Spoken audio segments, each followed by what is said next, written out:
السلام عليكم ورحمة الله وبركاته. اللهم صل وسلم وبارك على سيدنا محمد وعلى آله وصحبه وسلم.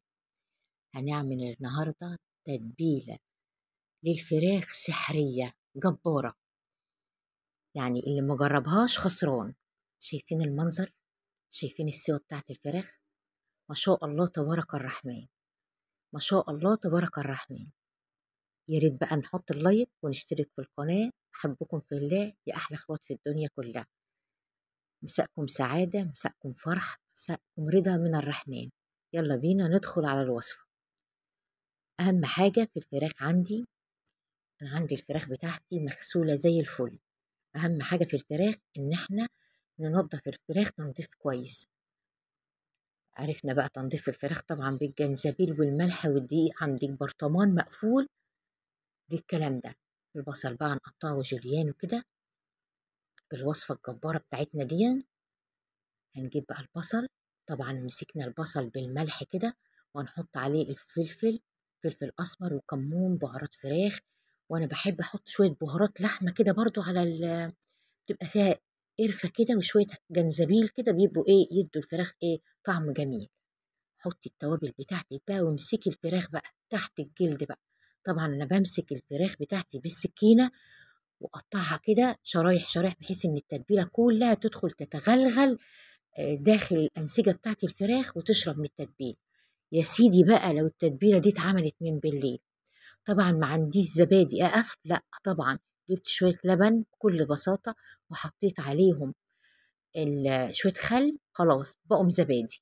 نجهز حاجتنا كلها. يبقى مسكنا البصل بتاعنا بالملح بالفلفل الأسمر بالتوابل بتاعتنا وندعك بيهم الفراخ دعكا مبرحا. شايفين انا مفتحاها ازاي بحيث ان الانسجه بتاعت الفراخ كلها تشرب من التتبيله. ما شاء الله تبارك الرحمن. دعكنا الفراخ، دعكنا، خدنا النص بتاع البصل ده دعكنا بيه الفراخ. هناخد النص التاني بقى بشويه زبده كده صغيرين على شويه زيت وهنحطهم على البوتاجاز. انسي انسي اول مره ادوق الطعم الخطير بتاع الفراخ ده. ما شاء الله تبارك الرحمن، جميلة جميلة جميلة.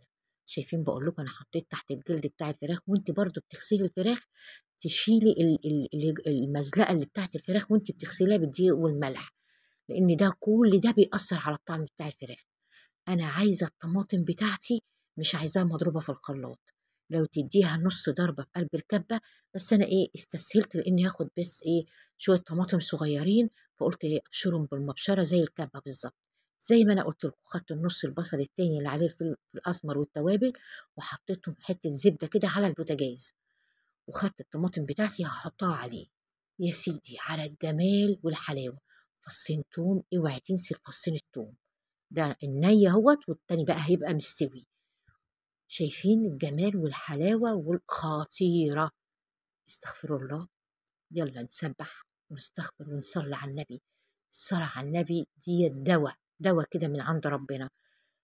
زي ما انتوا شايفين اهوت النص التاني حطيت عليه شوحته شويه. وسلام بقى لما تحط الفص الثوم بعد البصل، شم الريحه بقى، شم الريحه يا فتكات انت وهي.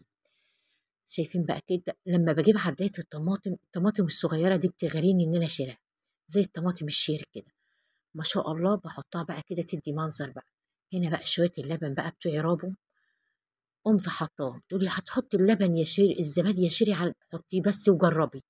بيدي كأنك حاطة الفراخ في التتبيلة بقالك يومين اتنين. يعني الفراخ اللحم بتاعها استوى واتبلي التتبيلة جامدة. ما شاء الله. اللهم صل وسلم وبارك على سيدنا محمد. هتدوقوا طعم بقى. تعملي بقى شوية رز أبيض جنبها، شوية رز بسمتي وشوية سلطة. انسي، أو حتى تاكليها بالعيش، الفراخ بالعيش وجنبيها شوية طحينة. عملت شوية مكرونة جنبها هتبقى جميلة جدا برضه. شايفين؟ نص كوباية مية بقى، الحتة دي ما ظهرتش، نص كوباية مية والفويل، لأن الفراخ بقى بتاعتنا بتنزل مية كتير، فبالتالي هنحط نص كوباية مية وبالفويل ونقفل. هتبقى جميلة جميلة جميلة. وعلى عين البوتاجاز. بعد ما نغطي بالفويل على عين البوتاجاز لمدة نص ساعة، وبعد النص ساعة هشيل الفويل من عليها وأقوم مدخلاها الفرن. مش هشغل الشواية، النص التاني هحطها في الفرن عادي، فاتحة الفرن عادي جدا جدا، لا تشغلي الشواية ولا أي حاجة. بعد ما تشيل الفويل من عليها هتقومي واخدة من الصوص بتاعها ودهنة الوش، لا هنجيب صلصة ولا أي حاجة.